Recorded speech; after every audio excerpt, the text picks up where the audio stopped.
untuk sesi terakhir, yaitu ada dari dokter Eko Prianto, spesialis THT-KL, dengan topik transkanal miringoplasti, endoskopi, dan mikroskop approach. Saya terlebih dahulu akan membacakan CV dari Dr. Eko Teguh. Dr. Eko Teguh lulusan pendidikan dokter umum di FK Trisakti, pendidikan dokter spesialis THT di Universitas Indonesia. Pekerjaan sekarang pernah menjadi staf di THT-KL RSUD Tangerang tahun 2008 sampai 2014, staf THT-KL Fakultas Kedokteran UPH, dan beliau berpraktek di RS Siloam Lipo, RS IMC Alam Sutra, dan RS Medistra Jakarta Selatan. Baik, untuk Dokter Eko, kami persilakan dok, dengan segala hormat dokter. Terima kasih atas waktu yang telah diberikan oleh operator dan panitia. Assalamualaikum warahmatullahi wabarakatuh. Waalaikumsalam warahmatullahi wabarakatuh dokter. Suara saya cukup jelas? Cukup jelas dokter. Slide tampak? Kelihatan dokter. Oke. Ya. Sebenarnya apa yang saya sampaikan sekarang ini sebagian besar sudah dibahas oleh Dr. Asadi tadi ya, mengenai pendekatan retroaurikuler. Tapi karena pada prinsipnya miringoplasti ataupun tipanoplasti tipe 1 itu hampir sama semuanya. Nah, cuma tergantung kita approach-nya dan keadaan pasien di lapangan sama dengan skill individu dari masing-masing surgeon ya. Jadi preference dari masing-masing surgeon. Nah, sebelumnya kita melakukan suatu tindakan, itu kita sebaiknya paham dulu apa yang disampaikan oleh Dr. Fikri mengenai fungsi pendengaran, pemeriksaan penunjang, kemudian kita juga mengetahui fisiologinya dari pendengaran, kemudian telinga tengah, anatomi. Dulu kita masih menggunakan ronsen mastoid, ya, memang sekarang juga masih digunakan, tapi dengan berkembangnya pengetahuan, kemampuan kita untuk diagnostik, maka CT scan itu sebaiknya dilakukan, apalagi yang HRCT yang seperti tadi disampaikan Dr. Tiwi. Kemudian kita juga sebagai surgeon mesti bisa ikut acara-acara ilmiah sehingga kita punya pengalaman dan berbagi dengan dokter lain. Kemudian baru kita terapkan semuanya itu ke pasien, ya. Dan nanti dari pasien itu dengan skill yang kita miliki, kita bisa diharapkan melakukan tindakan dengan baik, dan kemudian pada akhirnya experience kita dapat, dan kemudian hasilnya akan lebih optimal.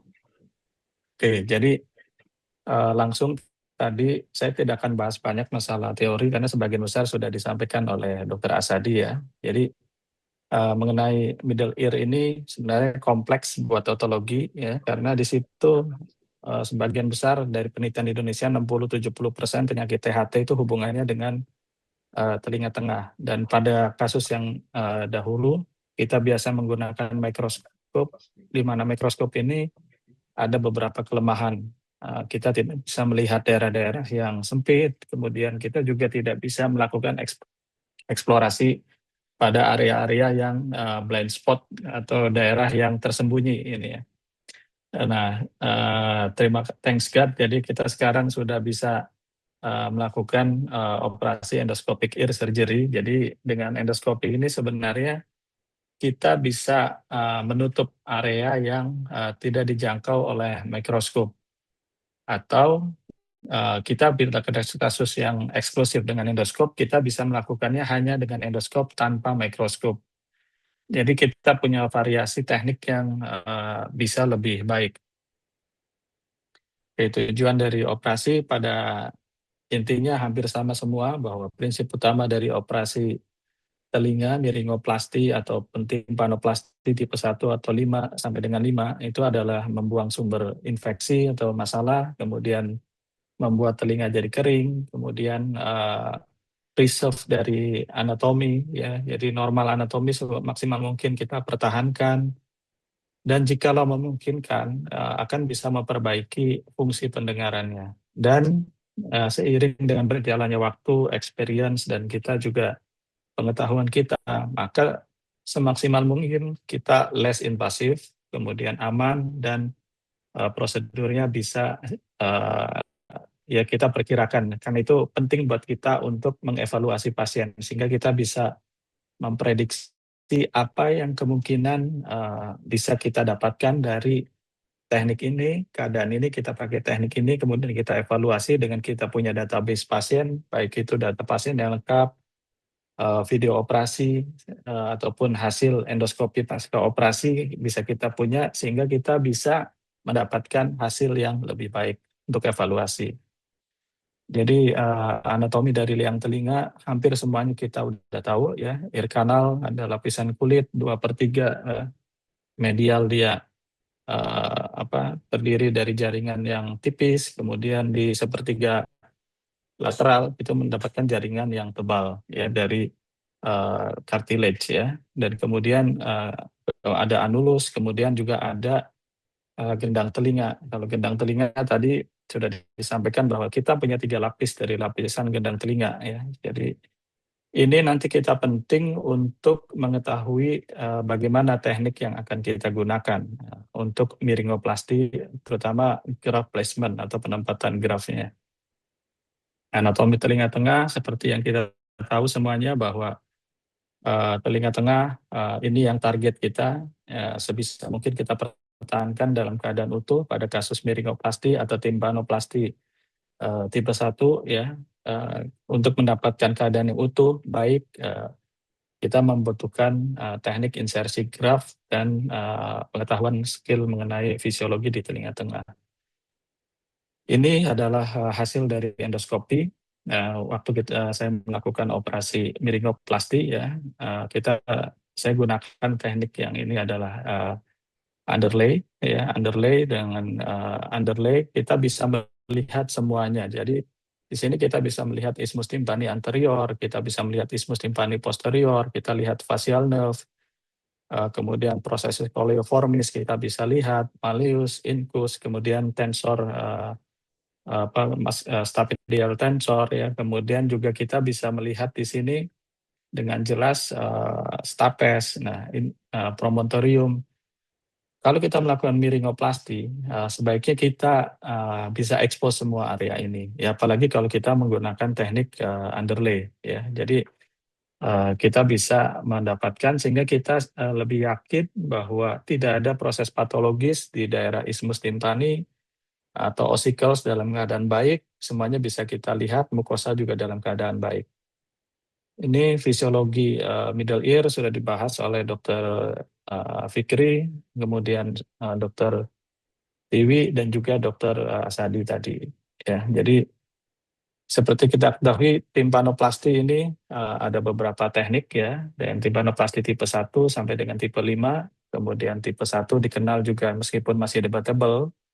Ini ada yang bilang miringoplasti, ada yang bilang itu dipisahkan, tapi whatever, kita satu persepsi pada kesempatan ini yaitu tipe 1 dikenal dengan miringoplasti. Nah, approach-nya itu bisa dilakukan dengan mikroskop ataupun sekarang sudah berkembang lagi dengan eksoskop ya. Eksoskop biasanya menggantikan mikroskop pada kasus endoscopic ear surgery ya. Sayangnya di kita masih belum banyak yang eksoskop, hanya beberapa rumah sakit tertentu yang sudah menggunakannya. Kemudian endoskop bisa juga combine dua-duanya atau tiga-tiganya. Kemudian endoskop untuk miringoplasti sudah umum digunakan. Saya sendiri sejak tahun 2002 sampai sekarang untuk kasus miringoplasti hampir 90% sudah menggunakan full endoskopi, baik kasus perforasi yang kecil sampai dengan subtotal. Ya. Kemudian beberapa teknik untuk miringoplasti. Jadi endoskop ini mempunyai beberapa keuntungan ya. Jadi dikatakan bahwa dia a good surgical view. Jadi kita bisa melihat hampir semua area di lapang pandang operasi. Ya. Kemudian dia minimal invasif karena kita bisa transkanal dan kosmetik lebih baik. Kemudian nanti akan saya tunjukkan beberapa video operasi di menggunakan endoskop ataupun mikroskop dengan transkanal sehingga kita bisa minimal invasif tadi. Kemudian waktu operasinya lebih pendek dan kemudian komplikasi seperti yang dikhawatirkan keloid dan lain-lain. Kemudian rasa baal pada belakang telinga atau kadang pasien mengeluhkan awal-awal operasi telinga kalau kita approach-nya retroaurikuler suka agak caplang atau maju sedikit atau bengkak, itu bisa dihindari. Tapi kekurangannya pun kalau endoskopi ada beberapa, jadi menggunakan operasi dengan satu tangan itu membutuhkan waktu kita untuk adjust kembali tangan kiri dan kanan, kemudian loss of depth sensation, jadi kita kadang beda tuh dengan mikroskop rasanya ya. Kemudian butuh perlengkapan tambahan, saya juga pada awal-awal saya yang biasa operasi menggunakan mikroskop, kemudian pindah ke endoskop, butuh kamera endoskop, ya harus pengadaan baru yang 0, 30, dan 70, kemudian yang diameter 3 mili, kemudian panjang 14, kemudian difficult in bleeding control, ya ini memang umum ya pada kasus endoskopi, tapi kita bisa meminimalkan itu dengan beberapa teknik, misalnya dari pengendalian hipotensi, ya sama-sama seperti FAST. Kemudian menggunakan tools, teknik injeksi pada liang telinganya, dan kemudian penggunaan cauter. Nanti saya lihatkan untuk video operasinya penggunaan cauter ya. Dan kemudian kita juga akan misalnya untuk seperti bedah saraf petis ataupun sufratul, spongostan ya, dengan teknik kita taruh spongostan di situ, kita pindah kerja lain, pas kita balik ke situ dia udah kering, kita kerja lagi situ sambil berdarah, taruh lagi, dan itu sangat membantu. Ya, itu didapatkan dari kita belajar, kemudian pengalaman klinis ya. Jadi dan semuanya itu butuh step learning curve sehingga kita mendapatkan hasil yang optimal dan lebih maksimal buat kita sendiri. Jadi ini alat-alat yang digunakan, yang di tengah ini biasanya kalau hanya miringoplasti saja, saya siapkan alat ini ya. Kemudian jikalau dibutuhkan, terkadang saya siapkan juga set untuk buka retroaurikuler. Ya. Jadi di sini ataupun set mastoid. Jadi satu set ini selalu tersedia di ruang operasi. Jadi ini kita siapkan semua, jadi apapun kasusnya nanti yang kita temuin pada waktu pelaksanaan operasi, meskipun kita sudah memperkirakan bahwa itu hanya butuh ini aja, tapi akan lebih baik kalau kita mempersiapkannya lebih lengkap, sehingga kita bisa lebih nyaman untuk operasi, dan kita siap menghadapi keadaan apapun. Jadi ada beberapa teknik untuk miringoplasti approach ya, baik itu post aurikular ataupun end-aural ya. End-aural pun basicnya transkanal ya, kemudian transkanal. Nah, jadi kalau post aurikular seperti yang tadi sudah disampaikan oleh Dr. Asadi melalui retroaurikuler, saya pikir sudah cukup mengenal dan jelas semuanya. Kemudian end-aural ini jarang digunakan ya, ini sebenarnya teknik dari zaman dulu dan sekarang jarang digunakan. Saya beberapa kali menggunakan teknik ini end-aural. Jadi pada prinsipnya diberikan anestesi di superior dari liang telinga, kemudian kita melakukan insisi sampai batas periosteum dan perikondium ya, kita insisi, perdarahan kita kendalikan, kemudian kita buka semuanya ya, kita gunakan retraktor sehingga kita mendapatkan akses ke perforasi atau ke keadaan di telinga tengah. Nah, kemudian transkanal itu bisa kita lakukan dengan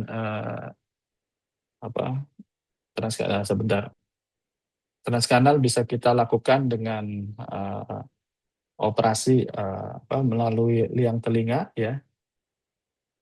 Kita buka di sini, kita melakukan tympanomeatal flap, nanti saya akan jelaskan di teknik yang lainnya. Nah, ini ada saya teknik-teknik operasi. Sebentar, moderator, saya izin sebentar, ada telepon dari ibu saya, barangkali penting ya. Baik, dokter.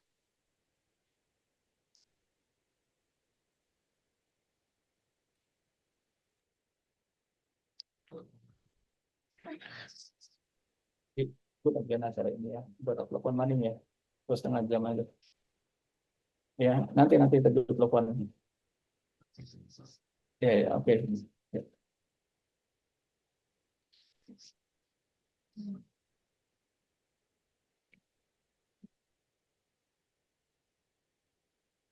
Halo.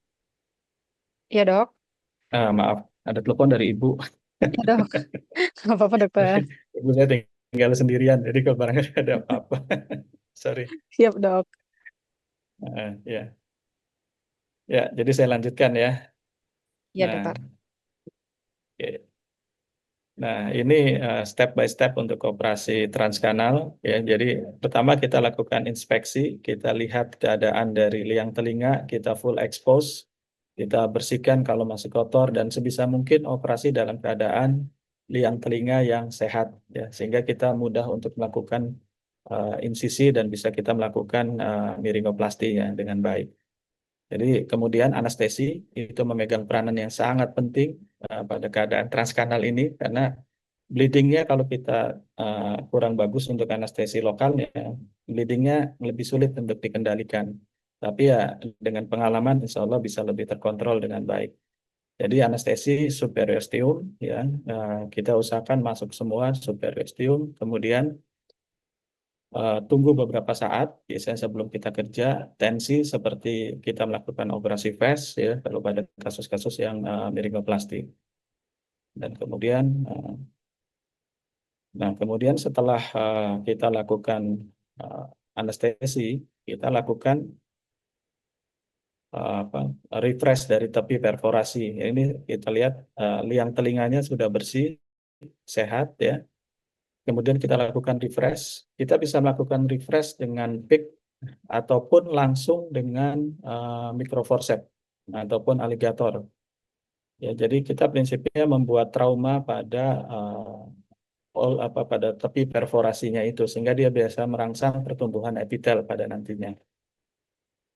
Ya, jadi kita refresh tepi perforasinya, bahkan beberapa ya, pernah saya belajar itu mereka tidak mengangkat seluruhnya seperti ini atau hanya ada yang cukup melukai. Nah, itu tergantung dari preferensi kita masing-masing.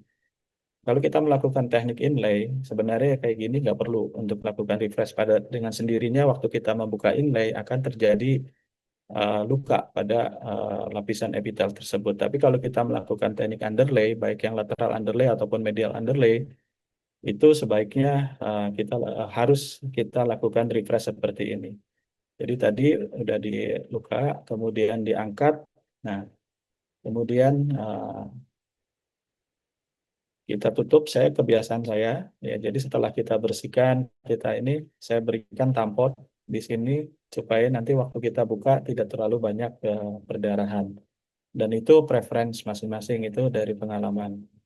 Dan kemudian graf ya, yang kita ambil, ya, jadi graf yang kita ambil, kita bisa pada kasus transkanal, memang sebaiknya tidak melakukan luka baru. Misalnya kita ngambil dari fascia temporalis ataupun daerah lain. Kita sebaiknya mengambil dari tragus ataupun perikondrium tragus. Jadi setelah kita lakukan anestesi infiltrasi pada liang telinga, ya pada posterior superior dan inferior, dalam waktu yang bersamaan kita injeksi pula di eh, posterior dari tragus. Nah, kemudian diinjeksi di posterior dari tragus, kemudian tunggu beberapa saat, kita lakukan insisi, ya insisi sampai feel kita dapat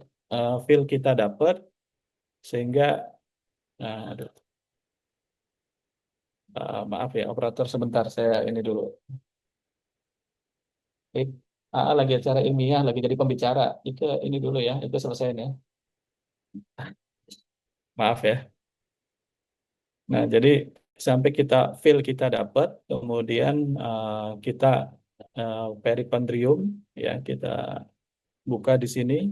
Nah, kita dengan raw knife usahakan lukanya kita bersih sehingga perikondriumnya utuh, bagus. Saya biasanya menjepit dengan Edson forceps, kemudian buka sampai di bawah, ya. Kita lihat di sini bahwa cartilage-nya masih tetap utuh dan kemudian perikondrium yang kita dapatkan dalam keadaan utuh. Ini perikondrium tragus posterior. Nah, sementara kalau pada kasus kalau kita mesti ngambil cartilage ya, setelah kita anestesi tragusnya, kalau kita mau ngambil cartilage, kita anestesi di posterior tragus dan kita tembuskan masuk ke dalam sampai ke anterior tragus. Dan sebisa mungkin dipijat aja kalau kita pengen lebih cepat supaya obat yang masuk, dalam hal ini saya gunakan PHKin supaya bisa lebih cepat menyebar. Ya, jadi kemudian insisi dilakukan di agak sedikit ke belakang dari tip dari tragus, sehingga secara kosmetik nanti akan lebih baik. Ada beberapa teknik insisi memang ada yang di superior dari tip, tapi superior dari tip itu resikonya akan kelihatan dari lukanya. Nah, agak sedikit ke inferior dari tip tragus. Kemudian kalau kita mau mengambil, kita buka dulu semuanya, ya. Saya biasanya buka kulit dengan di atasnya perikondrium, apa? Saya gunakan gunting, ya. Guntingnya memang enak sekali, dia yang 8 mili dari Stores, kemudian ujungnya tidak terlalu tajam, semi sharp, ya. Dan kemudian kita dapat sampai base-nya. Nah, kalau kita mau mengambil tragus, cartilage-nya, sebaiknya tipnya ini kita sisakan. Jadi kita tidak ngambil utuh tipnya. Lihat di sini, sebagian dari ini kita sayat, sisakan tipnya. Kemudian dari insisi itu kita masuk ke anterior dari tragus. Nah, kita mau ngambil perikondrium anteriornya boleh atau kita tinggalkan. Dalam kasus ini, karena saya rasa perforasinya cukup untuk dari posterior aja, anterior tragus, perikondriumnya saya tinggalkan. Saya hanya ngambil cartilage-nya dengan posterior perikondrium dari tragusnya. Ya, seperti ini. Jadi dibuka, kita dapatkan cartilage yang utuh dengan menyisakan bagian dari anterior dari ini. Nah, kemudian kita buka. Kalau tadi kan di yang sebelumnya, ini kita bukanya itu di sini, ya. Kita buka langsung di tempat. Nah, kalau kita mengambil cartilage-nya, kita balik, kita ambil dulu cartilage-nya dengan utuh, kemudian dilepaskan di luar. Kalau hanya ini, pada akhirnya kita dapatkan cartilage utuh dan juga perikondrium yang baik, ya. Jadi dua-duanya bisa kita gunakan. Nah, tipnya jangan lupa kita sisakan, jangan kita ambil semua, karena itu untuk marker supaya dia nggak terlalu kolaps, ya. Nah, kemudian langkah yang berikutnya setelah kita ambil graf yang kita butuhkan, kita lakukan tympanomeatal flap. Tympanomeatal flap biasanya dilakukan klasiknya jam 6 dengan jam 12. Tapi ya kita modifikasi bisa sesuai dengan kebutuhan dari eh, perforasinya dan saat operasi tersebut. Kadang kalau kita perforasinya besar, maka lebih ke arah anterior lagi, misalnya jam 5 sampai dengan jam 1 kita bukanya.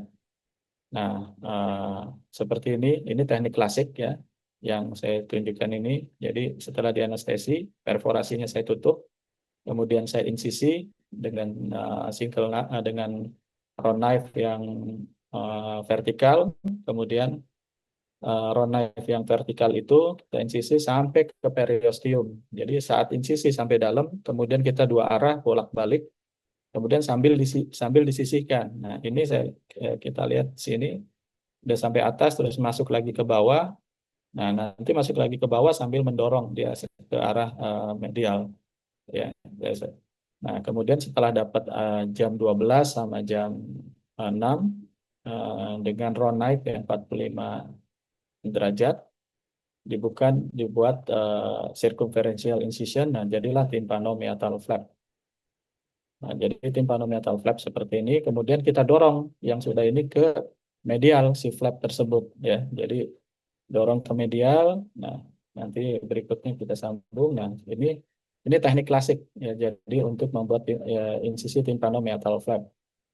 Nah, kita juga bisa menggunakan coater yang sudah dimodifikasi untuk mengurangi resiko perdarahan, ya. Jadi seperti ini, kadang-kadang pada liang yang sempit ataupun kita mengurangi resiko perdarahan yang seperti dikhawatirkan. Ini teknik lain untuk mengurangi resiko perdarahan waktu operasi. Ya, kita gunakan coater yang kecil, monopolar dengan ujung yang bengkok dan ada pelindungnya sehingga tidak melukai dari liang telinga. Dilihat di sini, kita lakukan coater sama seperti tympanomeatal flap yang klasik, ya. Nah, sama seperti timpano metal flap yang klasik, terus ini melingkar seluruhnya sampai dengan ke bagian superior. Nah, ini terus sampai ke arah jam 12 atau jam 1 tergantung dari perforasinya. Nah, setelah itu baru kita insisi dengan vertical knife, ya. Kita insisi seperti ini, insisinya sama dengan teknik yang sebelumnya, dengan teknik klasik. Jadi sepanjang dot itu kita insisi, dan memang masih ada sedikit perdarahan, tapi relatif lebih minimal untuk perdarahannya itu. Jadi ini salah satu teknik lain untuk mengurangi resiko perdarahan pada kasus ini ya, pada kasus endos transkanal yang menjadi isu sebenarnya, menjadi isu bleeding apa untuk perdarahan. Jadi meminimalkan, kita dorong, kita buka sampai kita menemukan anulus. Ya. Terus dorong, kalau ada perdarahan, kadang saya berikan tampon di situ. Ya. Terus kita buka, nah kita tampon. Saya kadang suka pakai tampon, dorong sejauh itu aman sambil menggunakan suction. Saya apa disayang-sayang tuh ketajaman dari round knife-nya. Karena ya, jadi pakai suction sambil mengurangi resiko perdarahan, kita suction. Jadi lapangan operasinya tampak bersih di sini. Kita dorong sampai ke anulus di sini, ya. Oke. Jadi kalau ada perdarahan sedikit, nah ini menggunakan teknik inlay. Kalau lihat dari sini, ini anulus yang misalkan lamina dengan epitel dengan epitel berlapis kepeng dengan lamina propria, anulus tidak diangkat. Nah ini yang teknik inlay. Kelihatan di sini dia cukup jelas untuk inlaynya. Timpanosklerotik ada sebagian dibuka, ada yang sebagian enggak. Saya banyak tidak dibuka sepanjang dia tidak daerahnya tidak terlalu luas dan diperkirakan tidak mengganggu pertumbuhan daripada beresiko untuk ini pada kasus ini saya kadang tidak saya buka. Dan sejauh ini hasilnya alhamdulillah hampir sama, tidak berpengaruh banyak. Ya, jadi untuk timpano tapi kadang-kadang saya buka kalau memang dia luas dan diperkirakan berpengaruh terhadap terhadap pertumbuhan epitelnya untuk proses penyembuhannya. Nah, sesudah eh, dibuka, kemudian kita balikkan lagi si flapnya, ya, si flapnya itu dikembalikan lagi, kemudian kita eh, mengerjakan yang lain, ya, mengerjakan step yang lain. Nah, masalah tadi untuk tympanomeatal flap. Nah, kemudian sekarang mengenai graf insersinya. Jadi insersi graf ini dulu kita tahunya kan underlay. Ya saya sih ya, mungkin nggak tahu kalau yang lain. Underlay dengan overlay. Ya ada yang bilang apa inlay itu setelah saya ketemu dengan Prof. Helmi, kemudian terima kasih ke Prof. Helmi ya, untuk perkenalkan mengenai teknik inlay. Jadi overlay, kemudian underlay. Dan kemudian setelah ketemu Prof. Helmi, saya belajar mengenai inlay teknik. Ya. Nah, kemudian ternyata underlay pun itu dibagi dua lagi pada akhirnya, yaitu medial underlay atau yang dikenal klasik dan lateral underlay. Medial underlay atau klasik, jadi graft placement under the annulus. Jadi buka anulusnya, kemudian tempatkan di bawah manubrium malleus, si graftnya tersebut. Kemudian lateral underlay, itu anulus tetap dibuka, kemudian graft ditempatkan di atas manubrium malleus. Nah, cuma kalau dengan lateral underlay ini diperlukan keterampilan dan experience dari surgeonnya untuk membuka perlekatan di manubrium malleus. Kita membukanya harus gentle, hati-hati dengan alat yang proper dan teknik yang baik, sehingga tidak gerakan kita tidak terlalu kasar waktu membuka yang menempel pada manubrium malleus tersebut. Kalau inlay, ini modifikasi dari overlay, jadi anulus tidak diangkat, kemudian yang diangkat epitel berlapis gepeng seluruhnya. Nah, kemudian seluruh sehingga terbuka semuanya dan graft ditempatkan di atas lamina propria tersebut. Jadi yang dibuka itu adalah lapisan di atasnya anulus, di bawahnya lamina propria tidak kita angkat, kemudian si epitel berlapis gepeng kita angkat seluruhnya. Nanti saya akan perlihatkan. Jadi medial underlay ini tadi refresh, tympanomeatal flap, elevate, kemudian ini. Nah, contohnya ini adalah yang menggunakan endoscopic ya. Jadi ini kemudian perforasi kita refresh ya. Perforasinya di refresh, kita buka. Nah, ini dengan forceps ini saya sangat terbantu. Dulu beli di Jepang bersama dengan Dokter Alin, Dokter ini, Dokter Asadi ya. Kiri kanan ini sangat membantu buat kasus-kasus seperti ini. Buat refresh ataupun ngangkat jaringan ya. Dan kemudian kita angkat, kita refresh tapi perforasinya ini dengan endoskopik, kemudian kita tympanomeatal flap ya, kita lakukan. Setelah di refresh, kemudian tepi perforasinya diberikan tampon, kita kerja di area lain, melakukan tympanomeatal flap. Kalau punya paneti, ya akan lebih baik. Tapi kalau enggak juga enggak apa-apa. Saya sekarang menggunakan ada yang paneti, saya gunakan kalau memang alatnya siap. Tapi kalau misalnya enggak, saya gunakan set timpanoplasti biasa dengan seperti yang pernah tadi sebelumnya video yang saya sampaikan. Ya, jadi dibuka, kemudian didorong ya, didorong seperti ini. Ini dari set paneti sampai dengan anulus. Maaf sebentar ya, saya ada telepon dulu. Maaf, ya, saya setuju aja. Lagi ada acara ilmiah mah, jadi pembicara. Masih ngawet mau ditelepon. Ya mas setuju aja deh. Ya, iya, iya, iya, ya, ya mah. Oke, ya, assalamualaikum. Iya, iya, iya, iya, ya, ya, oke, oke, oke. Ya, ya mah, oke mah. Ya, assalamualaikum.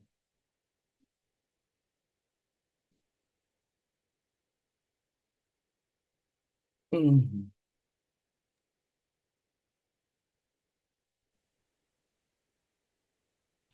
Oke, saya lanjutkan lagi. Maaf, Baik, dokter. waktu saya nggak bisa saya tolak kalau ibu. Iya, Ya, dok. jadi ini saya lanjutkan lagi ya. Jadi dengan alat yang paneti ya kita buka yang angle dengan suction. Nah, ini sebenarnya tidak mesti pakai alat ini dengan angle yang single knife round knife yang 45 derajat pun atau terkadang lurus saya juga gunakan. Saya belajar dari Dokter Sukirman untuk bisa menggunakan alat apapun. Tapi ya basicnya adalah itu gitu ini ya. Ya. Jadi kita lihat dibuka anulus, kemudian yang melekat ke misalnya kayak gini kan, ismus timpania dalam keadaan tertutup ini. Nah harusnya kan waktu operasi ini salah satu pertimbangannya kenapa digunakan teknik underlay adalah untuk membuka ismus timpani supaya lebih aksesnya lebih lebar. Kalau dengan teknik inlay, ismus timpani akan sulit dijangkau. Ya. Nah kita buka sehingga kita dapatkan ismus timpani akan terbuka dengan kelihatan dan kalaupun ada di situ mukosa yang tebal atau granulation tissue atau polypoid bisa kita bersihkan seluruhnya. Ya, jadi ini kemudian kita bersihkan. Nah, ini kita bersihkan di sini sehingga ismus timpani akan terlihat bahwa ismus timpani posterior dia akan terlihat dengan baik ya. Jadi kita lebih yakin dan pada pasien ini CT scan-nya daerah aditus ad antrum dengan mastoid itu bagus. Jadi hanya ada penyumbatan pada daerah ismus timpani. Ya.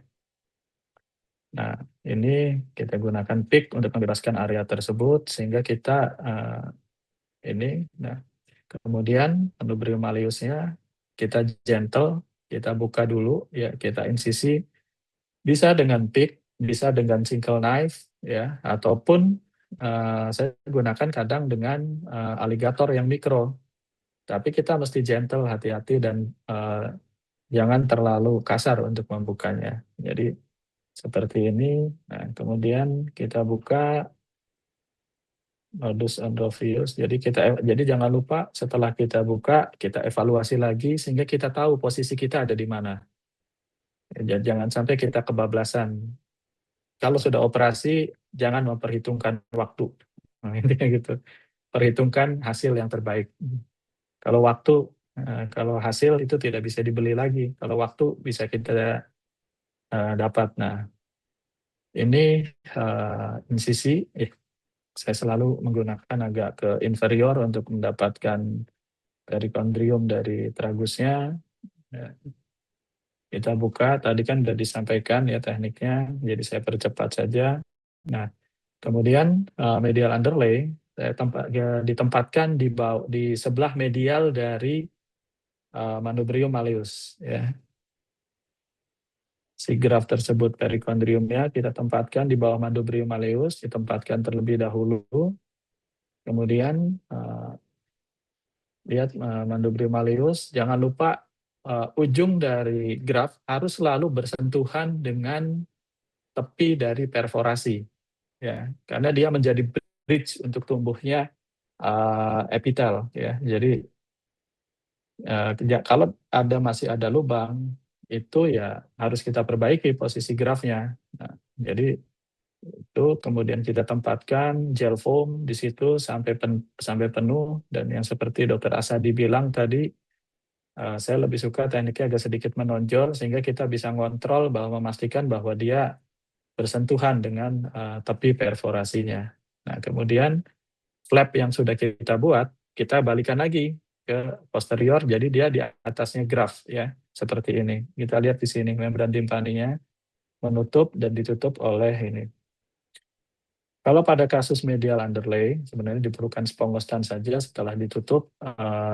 Kadang-kadang digunakan sufratul, tapi tidak terlalu kencang menekannya. Kita lihat di sini. Ini sangat penting, penempelan dari anterior, tepi perforasinya ini menempel dengan grafnya. Ya, jangan dilupakan dan jangan sampai ada gap. Kalau ada gap, open lagi, buka lagi, explore lagi. Nah, ini saya dulu juga menggunakan mikroskop sebelum ini, dan karena dulu waktu belum belajar endoskopi, pada basicnya mikroskop kita gunakan corong, anestesi, infiltrasi. Kalau kita pernah belajar di luar negeri mengenai transkanal miringoplasti, di Malaysia itu ada alat yang bisa memfiksasi corongnya. Tapi saya belajar dari guru saya di sini, ternyata tidak usah pakai alat untuk memfiksasi ininya. Jadi corongnya dibiarkan bebas mengikuti gerakan tangan kita, ya. Jadi gerakan tangan kita yang menentukan. Dan itu ternyata lebih enak ini. Jadi kita nggak usah beli alat tambahan untuk memfiksasi corong telinganya. Dan kemudian ternyata pergerakannya lebih bebas. Nah, itu ya. Jadi itu preference masing-masing sekali lagi. Nah, ini tympanomeatal flap dibuat pada dasarnya, kemudian kita buka. Dua tangan bisa bermain kalau dengan mikroskop. Satu megang suction, satu megang alat untuk diseksi. Ya, ini saya pakai mikroskop yang lama karena mikroskop yang barunya dipakai oleh bedah syaraf, jadi gambarnya nggak terlalu bagus ya. Tapi nanti di video berikutnya akan ada lebih bagus. Kalau teknik underlay, kita akan melihat korda timpani sering terlihat oleh kita. Jangan sampai diterabas ya korda timpani di sini. Biasanya di posterior superior, ini korda timpani ada di sini, ini anulus kita buka, mukosa kita sayat ya, saya sayat biasanya dengan satu yang tajam. Saya kadang gunakan lebih senang jarum, karena jarum itu tajam banget, daripada kalau pick kadang suka agak tumpul, agak susah. Jarum setelah dibuka oleh jarum baru dibuka. Saya kadang bukanya juga dengan round knife 45 derajat yang tajam kalaupun ini. Ini korda timpani ya. Anulus dibuka, kemudian flap tetap dipertahankan ya sampai menemui manubrium malleus ya. Ini kita lihat, jangan lupa kita harus selalu balikin lagi, kita lihat sehingga kita tahu posisi kita ada di mana. Ya, jadi kalau ini posisi medial waktu operasi saya lupa melakukan refresh. Jadi balikin lagi, di refresh lagi. Nah, ini refreshnya saya tidak menggunakan pick atau alligator tapi menggunakan jarum. Dan jarum itu sangat tajam, jangan kalah, jangan salah. Kalau pick itu dipakai berulang-ulang bisa tumpul. Kalau jarum sekali pakai ya. Biasanya yang digunakan jarum 5 mili, yang spet 5 mili. Kemudian diambil, refresh, oke. Kemudian graf diambil seperti biasa. kemudian setelah graf didapatkan, ya, kalau kita insisinya bagus, insisi posterior tragus tidak usah dijahit. Saya lebih banyak tidak dijahitnya. Jadi asal kita packingnya benar aja dengan Sufratur. Jadi cost-nya untuk BPJS lebih hemat. Oke, nah, kita tempatkan dulu spongestan, kadang bisa ditempatkan dulu spongestan seperti ini atau langsung graf sama seperti sebelumnya. Ya, jadi seperti ini, graf dulu spongestan ditempatkan, kemudian graf masuk, ya, graf masuk, tetap di bawah dari manubrium malleus, seperti ini, didorong sampai ke anterior. Nah, kita lihat di sini, didorong sampai ke anterior, terus sampai tepi perforasinya bersentuhan dengan grafnya. Itu wajib, sehingga tidak meninggalkan celah pada tepi perforasinya, ya, sehingga epitel tidak tumbuh ke dalam. Nah, kemudian kita ini kan, dan setelah yakin di sana, baru kita berikan spongestan, kita dorong lagi masuk sampai memenuhi sampai ke anterior, ya, bukan hanya di posterior. Kemudian kita lihat lagi di depan, oke, udah rata, dan kemudian kita tutup baru di atasnya. Ya, kalau medial underlay tidak membutuhkan tule lagi, ya, tulenya hanya di luar, tidak di atas membran timpani. Tapi kalau kita menggunakan teknik lateral underlay ataupun inlay, sebaiknya menggunakan tule di atas membran timpaninya. Jadi untuk mencegah lateralisasi ataupun blunting. Nah, oke. Kemudian ini teknik yang kedua untuk insersi grafnya dari transkanal, yaitu lateral underlay, modifikasi dari classic underlay. Jadi prinsipnya adalah yang lain sama, ya. Jadi lateral incision of manubrium malleus. Jadi bisa dengan pick, needle, single knife, terserah, atau saya biasanya pakai forceps, ya. Kemudian dibersihkan pelekatannya dari manubrium malleus tersebut, ya.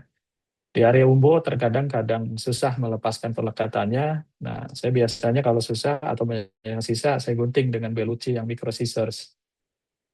Ya, jadi prinsipnya seperti ini, diinsisi dengan beberapa tools, kemudian sisa di ujungnya bisa ditarik dengan dengan aligator yang mikro, forceps yang mikro, ataupun digunting dengan micro scissors Bellucci. Nah, ini yang lateral underlay. Sekarang saya lebih banyak menggunakan teknik lateral underlay karena dari hasil operasi saya yang saya evaluasi pada 125 pasien yang transkanal, lateral underlay itu 36, hasilnya setelah 6 bulan tingkat penutupannya hanya 1 yang fail. Dan itu sudah saya presentasikan kemarin di PITO. Ya, jadi ini anestesi ya sangat penting. Saya biasanya sekarang anestesi di 2 titik, di postero superior, kemudian di postero inferior, ya. Single shoot, ya. Jadi kita tidak menimbulkan trauma yang banyak pada yang telinga ataupun resiko perdarahan. Gunakan PHK-in, ini refresh tepi perforasi, diambil lagi ininya, ya. Refreshnya tersebut sehingga menimbulkan luka baru. Kemudian seluruhnya diambil, dibersihkan. Nah, kemudian biasa dipasang tampon, darah di dalam kapung timpani dibersihkan dulu sebelum dipasang tampon. Kemudian pasang tampon, baru kemudian dilakukan insisi. Jadi insisinya sebaiknya dilakukan di inferior terlebih dahulu, ya, yang lebih sedikit resiko perdarahannya. Jadi ya, kemudian baru ke superior yang dimana jaringannya lebih tebal. Kemudian udah jadi sambil insisi, kemudian didorong ke arah superior dan posterior, sehingga begitu insisi depan belakang sambil didorong sehingga pelekatan dia dengan periosteum bisa dilakukan. Kemudian circumferential incision sama prinsipnya, sama saya percepat sampai ke annulus. Nah, di sini yang lateral underlay itu kuncinya ada di perlekatan, membebaskan di perlekatan di manubrium malleus. Jadi ini sama seperti medial underlay, annulus kita buka di sini. Ya, annulus kita buka, saya percepat untuk buka annulus karena prinsipnya tadi sudah dibahas, ya. sampai seluruhnya bebas, mukosa dibuka, kita lihat di sini, mukosa dibuka, kemudian dipotong melingkar, dipotong. Nah, ini teknik lain ya, membebaskan tadi dari Manubrium malleus. Cuma ini mesti gentle dan hati-hati. Jadi supaya tidak menimbulkan gerakan yang banyak. Jadi di sampingnya dibuka sampai nanti ke ujung dari Manubrium malleus.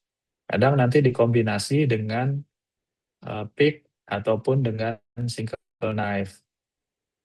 Nah, kita lihat ke sini di ujungnya.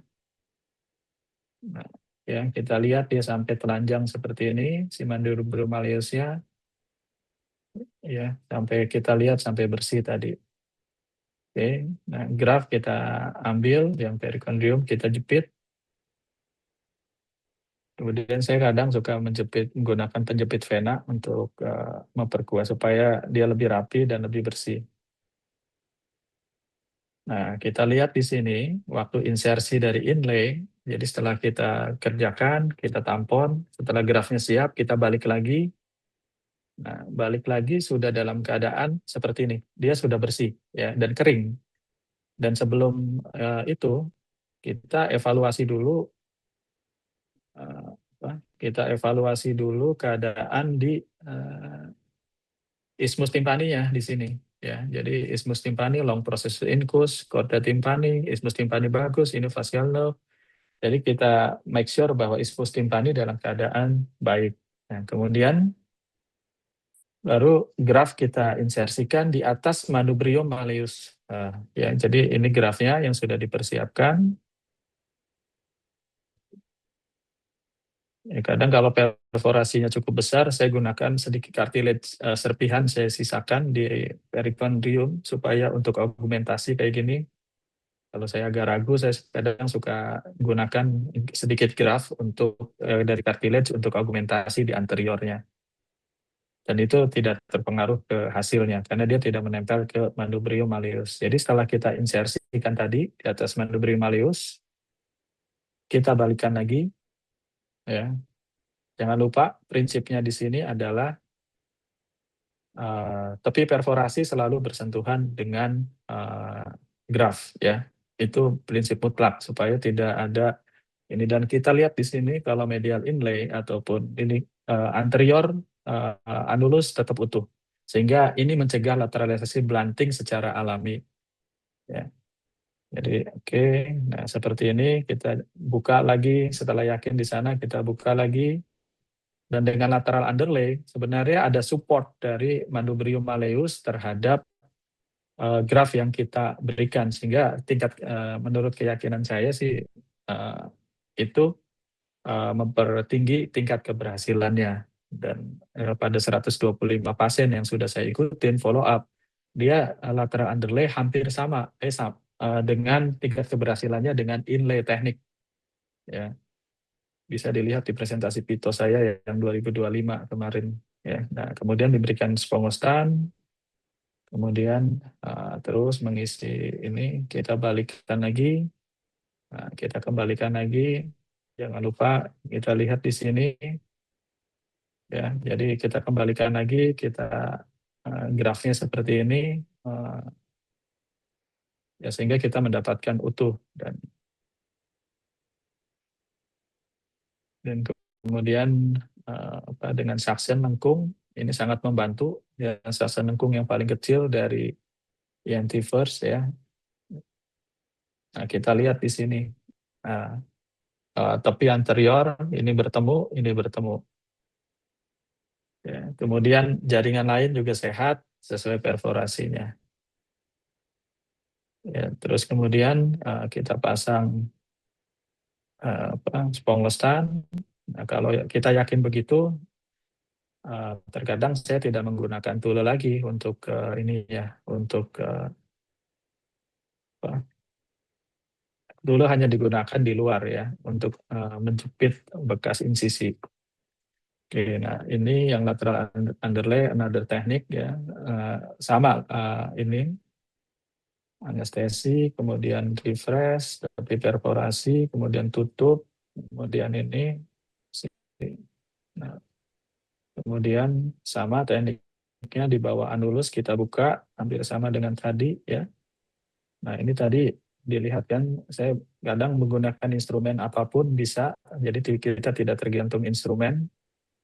Tapi ya kalau bisa yang proper ada semua, jadi kita bisa memilihnya banyak. Nah, kita buka, kemudian terus kadang saya di seksi pun bisa menggunakan suction seperti ini. Yang penting kita yakin ya. Nah, untuk mengurangi resiko perdarahan, kadang saya tempatkan di sini aja sambil kerja, tapi tampon biarin di situ. Jadi sambil kerja dia bekerja tuh efek untuk resiko perdarahannya. Nah, ini saya sekarang lebih senang pakai forceps ya untuk membuka manubrium malleusnya. Kita buka di sini sampai bersih, kemudian kita lihat daerah capum tympani, oke. Kemudian kita lihat di sini daerah capum tympani bersih. Nah, yang ini saya pernah nanya ke Pak Neti, ya, ini wajib dibersihkan nggak? Dia bilang nggak usah. Itu stratum sih bukan bagian dari epitel. Kalaupun kamu nyisain nggak masalah kalau susah atau alot. Nah, ya sudah. Jadi ini chorda tympani, ini long processus incus, ini chorda tympani utuh, isthmus utuh, Jacobson nerve oke, promontorium oke, kemudian tendon musculus stapedius oke. Ya, setelah kita yakin semuanya, ini stapes ya, crus anterior dari stapes, promontorium, kita evaluasi Jacobson nerve, oke, promontorium, cochlea, kita bisa lihat ke arah sana juga. Saya belum tuh, ya, kita bisa lihat isthmus tympani dari CT scan daerah adductus adentrum dan ini yang bagus tuh kita bisa lihat foot plus stapes. Jadi kalau kita mau melakukan stapedektomi enak dengan ini ya. Oke, nah jangan lupa dibalikin lagi untuk ini kita lihat di sini sebelum kita melakukan graf kita lihat posisi kita ada di mana. Jadi kita jangan keenakan terlena kita buka-buka aja taunya udah kebablasan. Nah, kita buka semuanya, kemudian graf yang sudah kita persiapkan, yang sudah kita ambil, udah kering, kita tempatkan tadi di lateral dari itu di ya. Nah, sorry. Nah, ini kita buka dulu sebelum grafnya masuk. Jadi graf ditempatkan di atas manubrium malleus ya. Ya, graf mau dirapikan dulu boleh, enggak juga enggak apa-apa. Ya, ternyata itu tidak pengaruh banyak graf dirapikan. Ya, kalau mungkin dirapikan akan lebih baik supaya lebih mulus. Tapi saya sekarang jarang ini. Ya. Nah, jadi seperti ini ditempatkan di atas manubrium malleus. Ya. Nah, kita lihat di sini di atas manubrium malleus ya. Ini manubrium malleus, ini grafnya. Nah, jadi dia ditopang oleh manubrium malleus.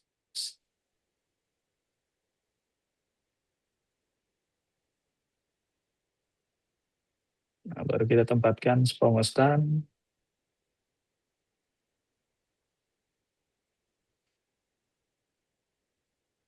Nah, kemudian spongostan ingat sampai ke anterior ya. Nah, kemudian graf kita kembalikan lagi, flap kita balikan lagi dan kita bisa melihat nah, ini ketutup semua ya, jelas tapi perforasi kontak dengan grafnya. Ya. Kita tempatkan spongostan lagi. Oke, jadi full spongostan, graf kita balik lagi, gap segini nggak jadi masalah. Nanti dia akan tumbuh. Waktu kita angkat 1-2 minggu, kita kontrol gap yang tulang terbuka gini akan nutup sendiri. Nah, ini pakai mikroskop, ya prinsipnya hampir sama ya, pakai mikroskop dengan transkanal.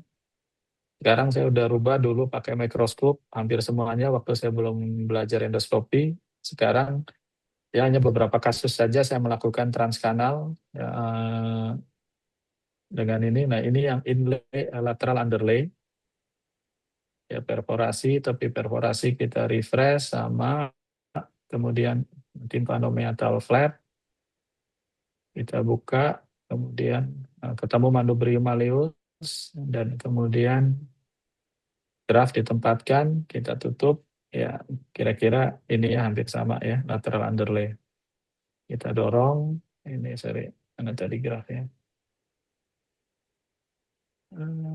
Oke. Nah, kita tempatkan dulu spongostan. Nah, ini grafnya kita tempatkan. Ya, boleh tergantung dari preferensi surgeon masing-masing, mau spongostan dulu, mau ini dulu. Saya juga kadang tidak standar baku ininya ya. Nah, jadi yang pasti graf harus menutup perforasi ya. Dan prinsipnya bertemu di bagian anteriornya. Nah, kita lihat di sini grafnya udah nutup, kemudian tepi nutup, ini di ini, dan di bawahnya udah ada spongostan.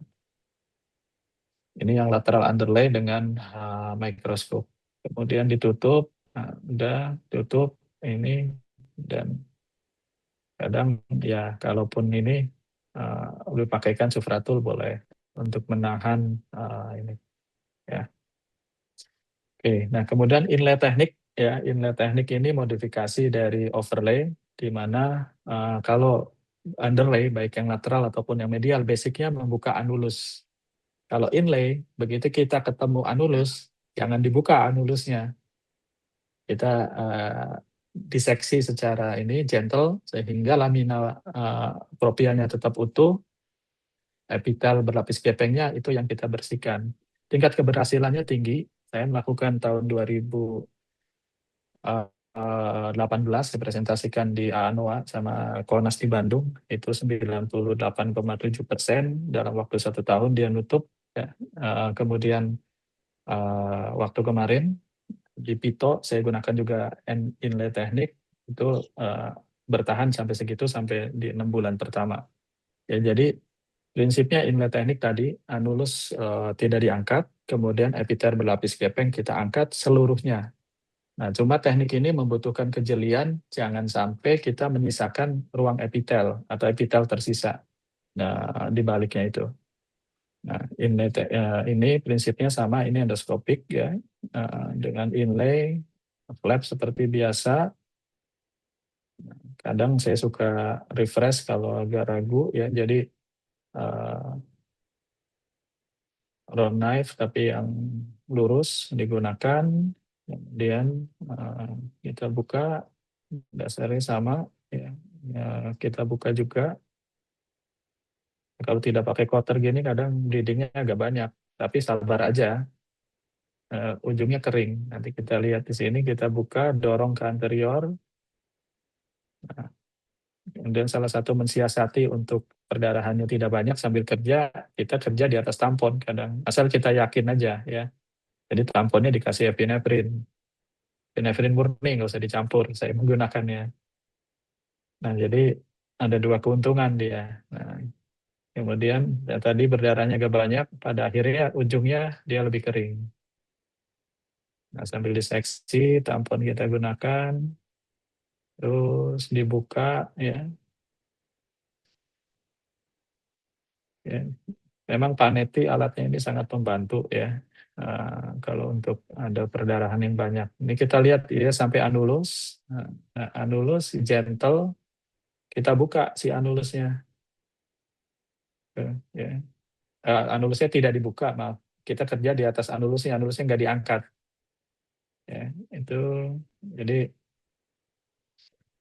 sehingga anulusnya tetap utuh. Ini lamina propria. Nah, ini membutuhkan keterampilan jari tangan kita dan feeling. Ya, terus kalau ada berdarah, kita geser, kita pindah ke area lain, itu kita tampon terus. Nah ini kita gini. Nah, kita buka di sini tampak lamina propria dengan epiter berlapis gepeng. Kalau kita udah terbiasa, yang insya Allah feeling kita dapat, jadi kita bisa lebih enak. Nah, kelebihannya dari teknik inlay ini adalah graf punya penopang. Dia selain penopangnya dari lamina propria dan mukosa tersebut, jadi tingkat keberhasilannya lebih tinggi. Cuma kesulitannya memang dia tekniknya lebih sulit, kemudian membutuhkan kehalusan tangan ya. dan jangan meninggalkan epitel berlapis kepeng yang tersisa. Nah, ini yang kita buka ya. Ini lamina propria kita buka, anulus kita pertahankan, dilihat di sini. Nah, kenapa tadi di awal saya bilang kadang kalau inlay tidak membutuhkan refresh lagi karena dengan kita membuka ini sebenarnya kita melakukan refresh alami ya. Kita lihat di sini semuanya tersisa ya. Ini tetap tampon tetap ada. Nah, sekalian untuk perdarahan juga ya. Nah, kita buka sampai seluruhnya terbuka. Khusus di anterior, kadang kita agak alot. Ini saya ngobrol dengan Prof. Helmi, ini namanya ligamentum Helmi. Prof. Helmi yang menamakannya. Kadang agak alot di ligamentum Helmi ini. Ada di bukunya beliau tuh.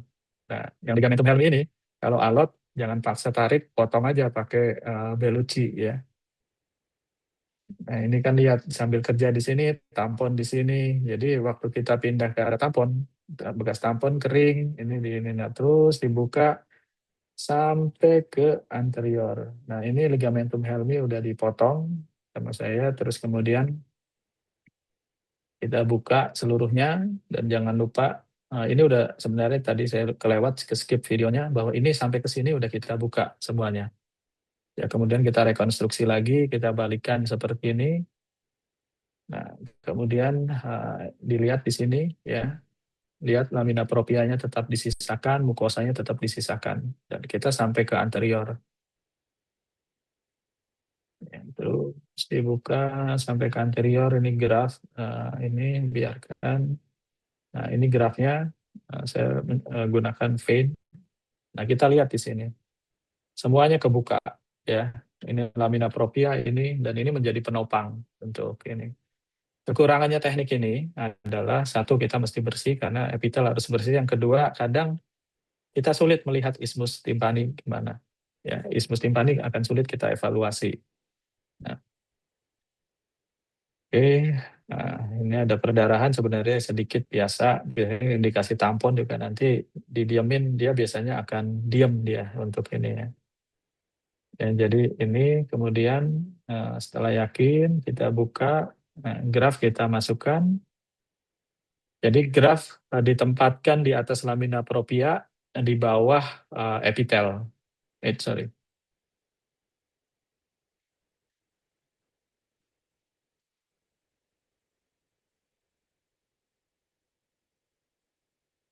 Ya, graf kita di atas lamina propria dan di bawah epitel. Jadi nah kita waktu insersi grafnya ini yang kita mesti benar hati-hati sehingga dia tepat di bawah epitel. Kadang kita saya gunakan pick yang sudah tumpul atau sejenis bales tapi yang tipis ya. Nah, sehingga kita bisa menutup masuk di sela-sela antara mendorong graf mendorong graf di atasnya lamina propria tersebut. Nah,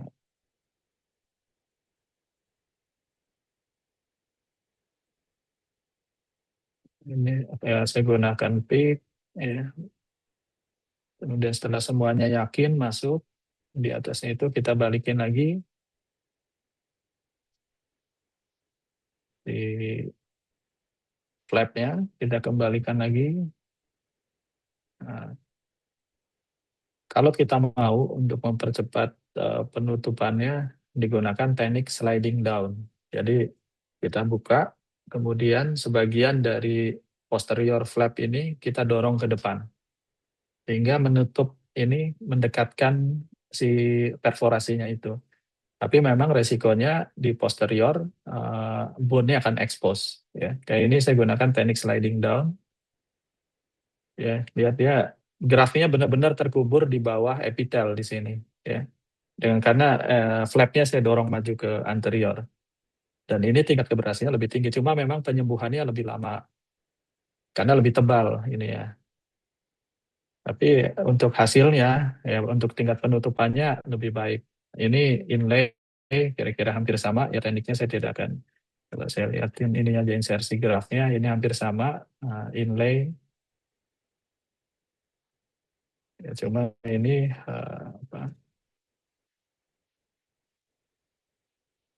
ini tuh oke.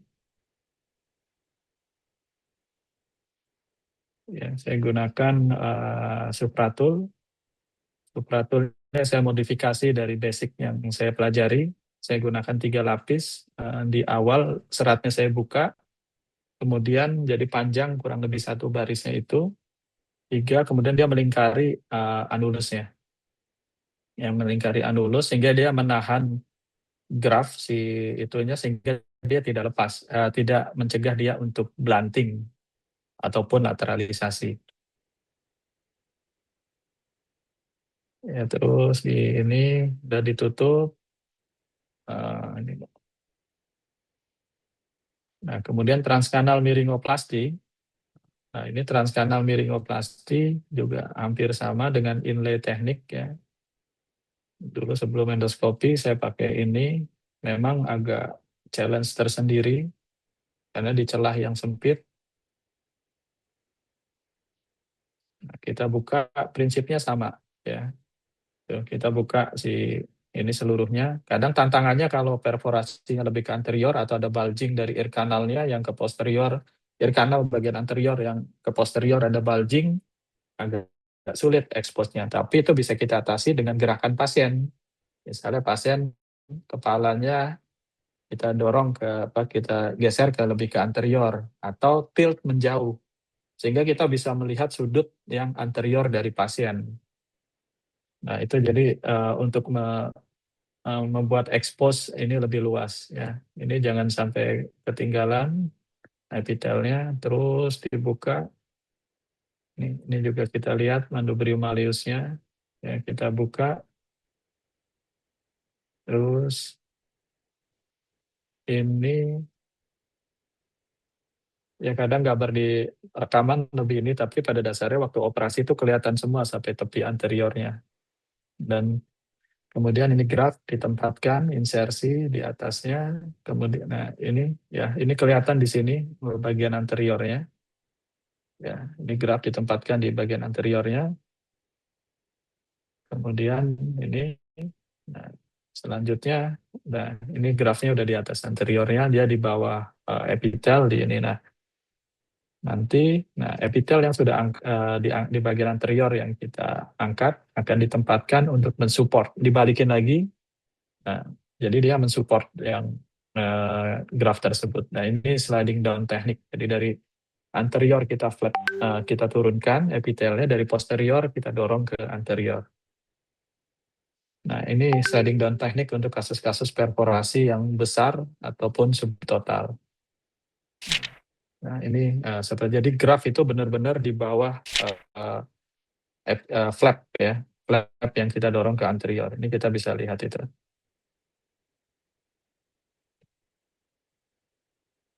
Nah, kita tutup. Nah, kemudian baru kemudian kita berikan sufratul seperti ini. Nah, sufratulnya kita berikan melingkar seperti ini. Jadi dia menahan anulus yang melingkar, menahan si epitel. Ya, nah, saya modifikasi dari teknik basicnya yang hanya 2 atau 3 lembar. 2-3 lembar dibebaskan hanya sampai kurang lebih setengahnya, nah sisanya masih utuh. Itu dari pengalaman agak kesulitan waktu ngambil, terutama pada pasien-pasien yang tidak kooperatif. Nah, pada kasus ini saya jarang jahit kalau perikondrium, ngambil dari perikondrium tragus, jadi asal kita menempatkan ini dan mendorong dari ini. Supaya lebih hemat bahan aja, kita tidak pakai jahitan. So, pada akhirnya penyembuhannya sama. Nah, kita tutup begini, oke, kita tutup, kemudian di belakangnya kita ganjel dengan kasa ataupun, nah kayak gini ya, jadi dia mendorong ke anterior. Oke, the last slide ya, ini subtotal sliding down teknik ear canal packing ya. Ini dengan endoskopi, ya single shoot ya, jadi cukup 2 anestesi lokal di posterior superior. Di posterior superior, kemudian di posterior inferior ya.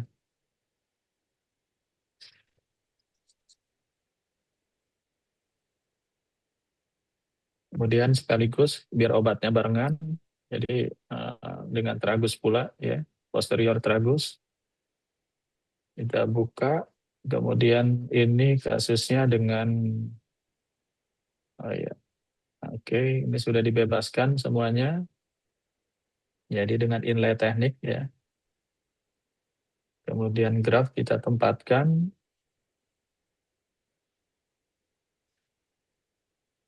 Nah ini dengan counter untuk membukanya. Nah ini yang saya dapatkan. Jadi saya juga nggak tahu ini namanya apa, tapi saya waktu iFOS di Dubai, lihat-lihat ada barang ini, ternyata saya pikir enak buat operasi. Ternyata iya yang benar sangat membantu waktu operasi. Ya, jadi oke, ditempatkan ya di atasnya lamina propria. Kita make sure bahwa dia nanti di atasnya lamina propria, di bawahnya epitel.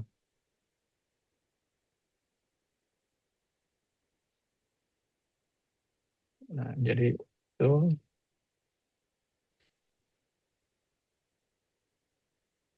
Nah, kita lihat di sini membran timpaninya utuh ya. Kalau kita kurang yakin dengan ini, kita bisa gunakan reinspeksi dengan PIC. Nah, kemudian setelah kita yakin, tympanomeatal flap kita kembalikan lagi. Ya, jadi tympanomeatal flap, dan kemudian dengan teknik sliding down, jadi inlay dengan sliding down, jadi artinya yang dari sini, dari gap yang di sini tympanomeatal flap kita dorong ke anterior sehingga menutup ini ya. Nah ini nggak usah khawatir dengan bone expose seperti ini. Kalau di literatur orang kadang kita menemui bahwa jangan dibiarkan ada bone expose. Ya mungkin benar, tapi beberapa pasien yang maksudnya yang saya kerjakan seperti ini setelah 2-3 minggu ini akan tumbuh epitel lagi dan tidak masalah. Saya belum pernah menemukan osteomyelitis pada kasus seperti ini. Nah, kita lihat di sini, jadi dia menutup seluruhnya. Kemudian kita tutup dengan squamostan, ya. Nah, kita tutup squamostan. Apa? Saya kadang suka dibikin bulat seperti ini. Asisten saya udah biasa dia bikin bulat seperti ini, jadi mengikuti lengkung dari liang telinganya. Nah, seperti ini tempatkan beberapa lapis. Nah, kemudian oke, dan kemudian untuk mensupport jadi kayak gini. Nah, untuk mensupportnya baru kemudian diberikan sufratul yang itu yang saya modifikasi seperti tadi dari basic tekniknya ya. Nah, kemudian jadi dia mensupportnya lebih kuat dan lebih stabil. Oke, nah jadi terutama di daerah anterior dari ditempatkan melingkar ya seperti itu, melingkar seluruhnya sehingga dia membentuk lingkaran anulus kembali. Nah, ditempatkan. Nah, ini yang saya maksud modifikasi, ujungnya rata, kemudian ini mempermudah waktu pengambilan dan lebih stabil aja. Saya lebih senang ini ya. Nah, setelah itu diberikan spongostan lagi, terus sampai ke atas. Nah, oke, demikian basic teknik untuk miringoplasti ya. Baik itu kita gunakan step by step-nya, baik 3 teknik untuk inlay, untuk underlay, baik yang medial ataupun lateral. Terima kasih atas waktunya. Silakan ke Oke, moderator, saya eh, kembali. baik, baik dokter. Terima kasih banyak dokter Eko untuk sharing ilmunya dok. Presentasi materinya dok sangat jelas sekali dok. Baik dok, kita masuk ke sesi tanya jawab ya dok. Untuk sesi tanya jawab kedua ini ada pertanyaan untuk dokter Asyadi dan dokter Eko boleh dok. Siapa yang mau menjawab dok? Yang pertama dok dari dokter Azwar. Apakah kalau graf kartilago juga butuh waktu 1 bulan, dok? Izin. Kalau cartilage sih, saya 1 minggu pasien udah ini sih. Beberapa pasien yang kadang di tempat saya di Siloam itu, kayak kemarin dari Kendari, 10 hari dia udah boleh terbang, udah boleh balik ini ya. Jadi Tidak pakai cartilage, pakai lateral ini, lateral underlay. Asal kita yakin bahwa waktu kontrol itu dia keadaannya stabil. Grafnya juga udah tumbuh, kalau udah muda biasa. Nah, cuma sebelum terbang saya ngingetin, saya kasih kadang obat dekongestan. Saya kasih Oh, dekongestan mukolitik. Pokoknya minum sehari sebelumnya deh, saya bilang rutin. Sampai dengan sehari sebelum landing. terbang ya dok. Ya, Ya. jadi enggak sehari sebelumnya mulainya. Oh, Sehari sebelumnya, jadi diberikan itu sehingga apa waktu terbang terus gerakan rahang buka tutup ini, tapi jangan tiup. Jadi alami mm, aja buka tutup gerakan mulut sehingga tubannya dipaksa buka. Ya, setelah 10 hari, ya alhamdulillah sih sejauh ini beberapa pasien yang dari luar Jawa ya nggak ada masalah. Kalau dari beberapa pasien yang masih tetap dari Jawa, ya suruh pakai kereta. Kalaupun pulang 3 hari kemudian, biasanya saya 5 hari lah kontrol sekali. Tampon luar saya cabut, tampon yang sedang tadi di dalam, biasanya saya nitip ke teman yang ada di kota ini sambil saya bawakan memo untuk nyabut tampon. Nah, karena dari pengalaman kayak gitu, kadang ada pasien dari luar area Banten, Jakarta sekitarnya yang tidak bisa kontrol berikutnya lama ke saya modifikasi tamponnya. Karena saya dapat masukan bahwa teman yang saya titipin pakai tampon yang klasik kayak yang asal disampaikan tadi, itu kesulitan jadi mereka ngambilnya nggak tahu, jadi saya modifikasi kayak gitu aja. Ya, jadi sementara kalau kalau pakai cartilage sebenarnya relatif aman. Relatif nggak terlalu masalah. Seminggu pun juga kalau mau terbang, selagi grafnya udah tumbuh, nggak apa-apa kalau cartilage sih. Karena dia tahanannya kan ada dari di cartilage tersebut. Ya, kalau tampon umumnya sekarang, dulu 2 minggu, sekarang saya 1 minggu. Ini 1 minggu seminggu ya dok. cabut semuanya. Ya, Baik dokter. Baik dok. Ada lagi dok dari dokter Ilman Martanagara. Untuk tampon graf, apakah harus dipertahankan 2 minggu baik untuk approach retroauricula, endoskopi, miringoplasti? Itu dok tadi ya dok ya. oh ya, ya tadi kalau saya. Yang tadi dok, iya dok. Ya, Benar dok. Eh, tergantung aja sih. ah, Ini ya mau 1 minggu boleh, mau 2 minggu dua boleh. minggu Ya, boleh juga ya dok. pernah ada yang ketinggalan pasiennya nggak dapat ini Siap sebulan. dok. Sebulan Sebulan ya dok. asal tidak timbul granulasi nggak apa-apa. Tapi Iya ini dok. sih hanya 1-2 pasien ya. Nggak ini. Iya dokter. Ya, Baik dok. Masih dari dokter Ilman dok. Kapan pemberian tetes telinga topikal post operasi dokter? ke saya atau ke kalau saya Boleh mah dok, dok ke dokter dokter Asadi boleh dok. 1 minggu setelah operasi, setelah tampon luar, tampon paling luar dicabut atau tampon yang kedua dicabut, nggak masalah diberikan Oke, diberikan topikal langsung ya dok. saat Itu itu juga. Ya, ya izin dok. Sampai kapan dok biasanya pemberian ya ini ya dok, lihat pemberian tiga tetes minggu lah, telinganya dok? 3 minggu ya dok. 3 minggu ya. Oke dok. Baik dok. Ini masih ada beberapa lagi dok. Baik dok, ini ada satu dok untuk dokter Eko dok. Untuk elevasi membran timpani, bagaimana jika anulus ikut terangkat? Apa ada tips untuk mengembalikannya dok? Yang kedua, jika perawatan luka di minggu kedua, flap metal tampak belum menyatu dan tebal, apa yang sebaiknya dilakukan dok? Apa perlu buat luka baru agar menyatu dok?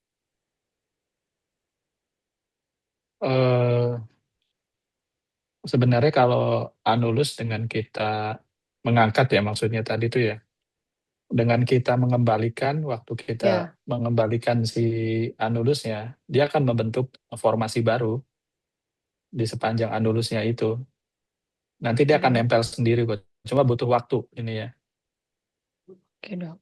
Baik Jadi dokter. terus kemudian masalah tadi apa tuh? Yang pertanyaan yang kedua, Perlu buat luka baru nggak dok agar nyatu dok? oh luka. Sepanjang hanya kelihatannya udem, inflamasi, nggak usah. Nggak usah dok. Ya, jadi mungkin aja dia karena manipulasi yang apa cukup besar ya, manipulasi cukup banyak dari situ kadang dia menimbulkan jaringan inflamasi yang lebih lama daripada yang biasa. Baik, dokter. Ya, dok. Dok, izin satu lagi ya, dok. Untuk dokter Eko Hmm. juga, dok. Tadi teknik sliding tadi, dok. Akan mungkinkah terjadi defek pada kulit kanal karena didorong ke arah graf membran timpani, dok? Untuk defek kulit yang tersisa ditutup menggunakan apa, dokter? Saya nggak pernah nutup itu ya, tumbuh sendiri. Oh, Kan tunggu dia sendiri. epitel kan dia tuh ya. Iya, dok. Biasanya 2 minggu kemudian udah nutup semua kok itu. Yang meskipun defeknya yang tadi kan di video terakhir cukup lebar tuh defeknya dengan Iya, dok. sliding down. Iya, tumbuh sendiri. Tumbuh Kadang sendiri ya, kalau dok. dulu saya pakai ini setelah saya gunakan transkanal dengan endoskopi.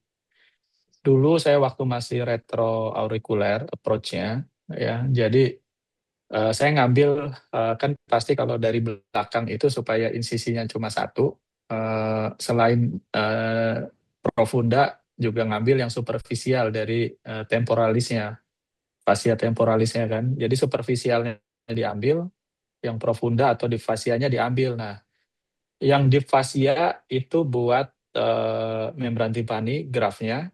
Nah, kemudian sliding down. Nah, waktu itu pasti ada gap. Dulu saya pakai superficial untuk nutup gapnya itu. Jadi dia ini. Tapi setelah saya jarang pakai transkanal, saya juga lihat dari pengalaman ya, ternyata si defect itu meskipun nggak ditutup, itu juga dia kulitnya tumbuh sendiri epitelnya. Ya, jadi waktu kontrol misalnya 2 minggu, seminggu aja pun hampir nggak kelihatan ya, ini udah tumbuh semua, Ya, ini dok. yang di atas tulangnya itu. Dan itu tadi dari pengalaman yang sudah berjalan, kan disebutkan kalau di literaturnya resikonya osteomielitis dan lain-lain.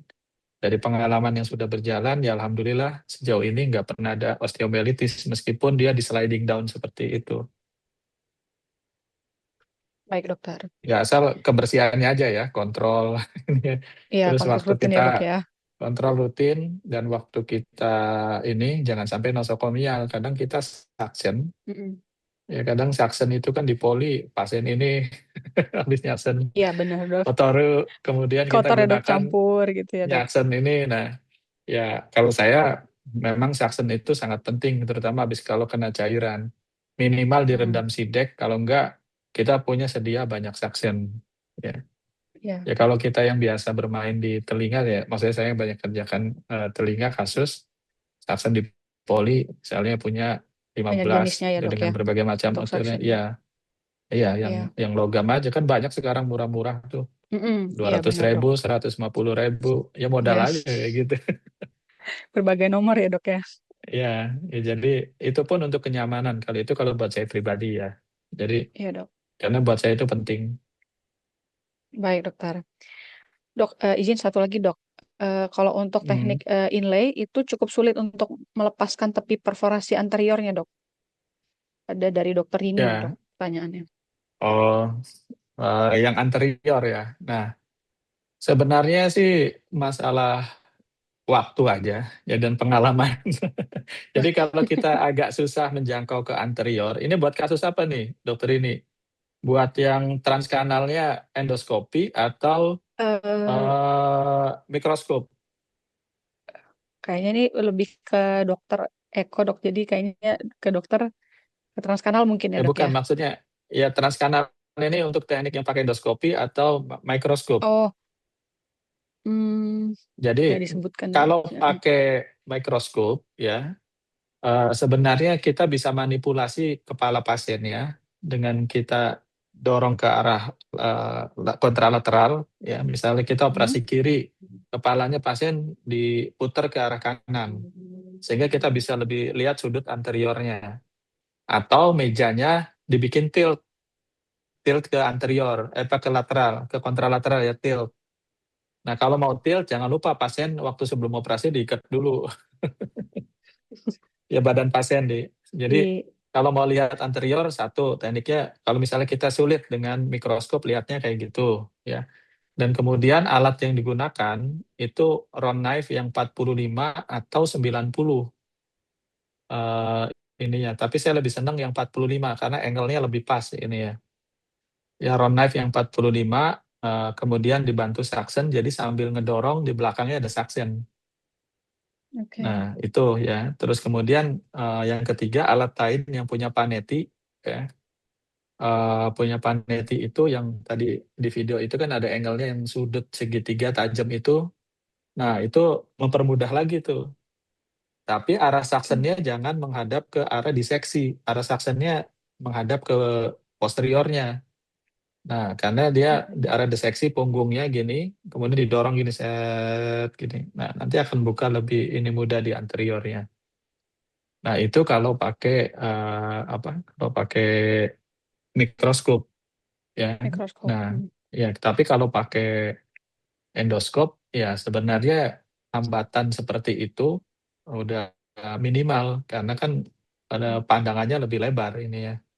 Tinggal modifikasi posisi kameranya aja mau 0, 30, 45 ya. Jadi tinggal di apa di switch kalau enggak biasanya sih rata-rata pakai 0 juga anterior masih cukup. Nah, kemudian alatnya ya tadi pakai round knife yang 45 ataupun yang punya paneti yang sudut angle yang lengkung tadi yang segitiga yang ada suctionnya. Iya dok. Ya itu sih. Baik dokter. Baik dokter. Terima kasih banyak dok. Terima kasih banyak untuk dokter Asyadi Budi dan dokter Eko untuk presentasinya. Begitu juga untuk dokter Fikri Mirza dan dokter Dewi. Tadi dok sangat bermanfaat ya dok untuk kita semua dok. Apalagi di praktek sehari-hari dok. eh, Sangat menambah ilmu dok untuk kita semua dokter. Nah, berikutnya jangan keluar dari Zoom dulu ya dok ya. Nanti kita akan ada sesi foto bersama dulu dok. Untuk menyalakan dulu kameranya bagi semua peserta. Kita akan berfoto, menyalakan dulu kameranya. Eh, izin Mbak Hani,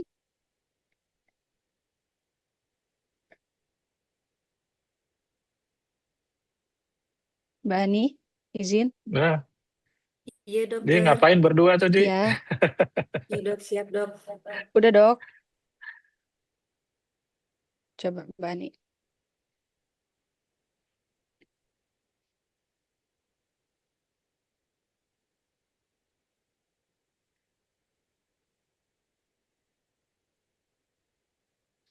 Kabarin kalau sudah ya Mbak Hani.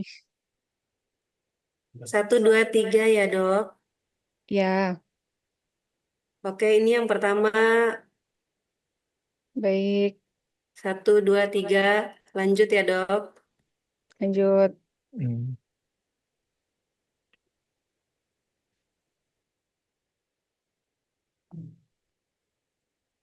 Lanjut ya dok. Lanjut Mbak Hani. Ya. 1, 2, 3. Masih lanjut dokter. Lanjut lagi ya dokter. 1, 2, 3. Ya,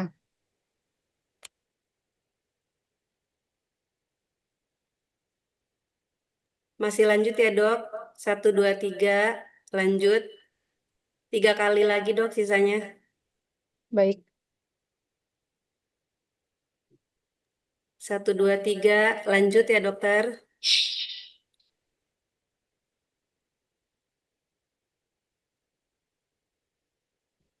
Lanjut ya dokter. Iya Mbak Hani. Satu lagi ya. Ya dok terakhir. 1, 2, 3 ya dok. Lanjut.